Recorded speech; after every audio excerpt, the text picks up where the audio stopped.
Hello, my friends. Welcome back. It's me, Lisette, with another tutorial. This time we are going to talk about how to actually track our expenses online. You all know that I am a true pen to paper budgeter. But in the spirit of honoring the different systems that others may use and my subscribers may want access to or may prefer, I am offering really quick tutorials on different systems that you can access online and that are free and editable that you can actually use so that you can get a better handle of your budget. Again, I am a paper to pen person. Others love to use their phones, their iPads, their laptops. And if that's you, then this tutorial is for you. So you saw that I typed in income and expense tracking worksheet. Once I put this in, I really enjoy the Vertex 42 templates, so that is what I am going to use. And this is really straightforward. I am going to use one of the numbers that I provided you in the previous video where we talked about the zero-based budget worksheet, also using Vertex 42. If you don't know what I'm talking about, go back into my series and you will see that video. It's very short and to the point. I will also link it in the notes below. So let's talk about it. Here you see that there is an income and expense tracking worksheet. What I love about Vertex is that you can download it in whatever format and system works for you. People get really afraid of Excel. I understand that, but you also have the option to download it into Google Sheets or its spreadsheet.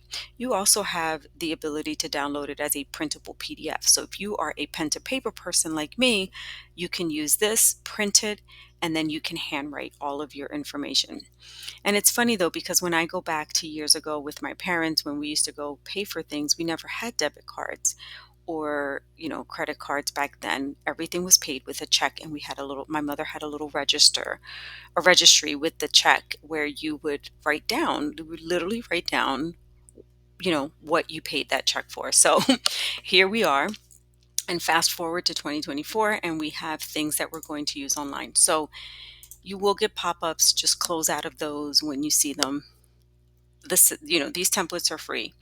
So is it foolproof? No, you will get an ad here and there, but just click through it and everything is fine. So you saw that I clicked close on that ad, and here I'm just going to select get the template. Once you select get the template, you're going to go up here and select use template.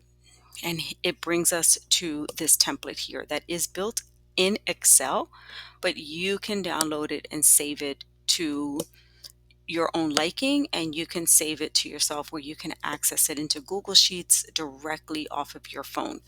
So these are beginning entries, and you see that you have account, date, description, category, money in, expense out, your account balance, and then your overall balance. This is another mechanism that we can use to help us stay on budget. So I'm just going to use one of the line items that we said this is the max amount that we have been allotted to spend for that line item. So if you guys remember, I had one of the items was Amazon. And if you're anything like me, then yeah, we are addicted to Amazon. And so it's just really convenience, right? It's so convenient to have Amazon. In the previous budget, I said we have we're actually not going to use Amazon. We're going to use eating out, because this is another line item that really creeps up on people, and we don't realize how much we're spending on eating out. This is one of those variable expenses that can get really hairy for a lot of us. So we're saying that we're starting out with an eating out budget of $400. Okay. We have $400. If you don't have the cash, this is money that you've allocated in your overall budget to spend towards eating out. We are then saying that we are not going to do these as, any kind of these entries. We're saying that on February 1st, we had a budget of $400 to eat out. On February 2nd, I decided to spend some. I wanted to get a coffee at Starbucks, okay, and that cost me $6. That leaves me with a balance of 394. So you kind of want to go, and let me remove all these dates in here. So what you want to do is you want to go in here and you want to say I had Panera and it was lunch and that cost me $16. On, let's just say on the 4th, we went out to eat for dinner, right? Because I didn't feel like cooking. It's Sunday. I'm tired. I don't want to cook dinner. We're just going to order Grubhub. We're going to order Grubhub and we are going to order from what would be a good restaurant to order from? Let's just put local pizza, local pizzeria. And this is dinner for the family and this is costing us $84 because we're ordering pizza and wings and all the things to watch football. It's a really expensive Sunday. $84 just for dinner. So far, this is what we have spent. We have spent a total of $106 and we're only 3 days in. We're down to $294 for eating out. We then take the following weekend and we say, I am not going to cook on Friday. We ate dinner inside the house all week. I want to go out to dinner. And we splurge and then we go to, let's say, TGI Fridays for dinner. And that costs us $125 for the family. We're down to $169. We're saying, wait a minute, there's 28 days in this month. I think I want to hold off on eating out or let me just cook dinner at home because the goal of a budget is always to never go above, right? You want to stay within your budget. So this is also another area that we can use to give us a quick picture of where we are negatively spending our money and where we can make some improvements.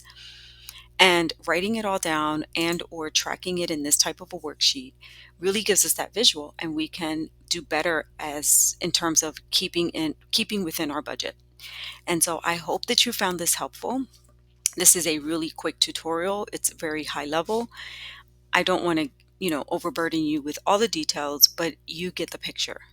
The goal of this is to stick to your budget and understand where your money is going and seeing how you are negatively spending and where can you make improvements. Ultimately, that is the goal. I hope you found this helpful. And if you have any questions or you have any comments or any kind of feedback, please leave them in the comments below. Don't forget to like, comment, and subscribe to my channel because it helps the algorithm and it helps me to grow my channel. I hope you found this series helpful and I will be doing one more, so that's coming up next. Thank you for joining. Thank you for chiming in and thank you for supporting. Until the next one, adios.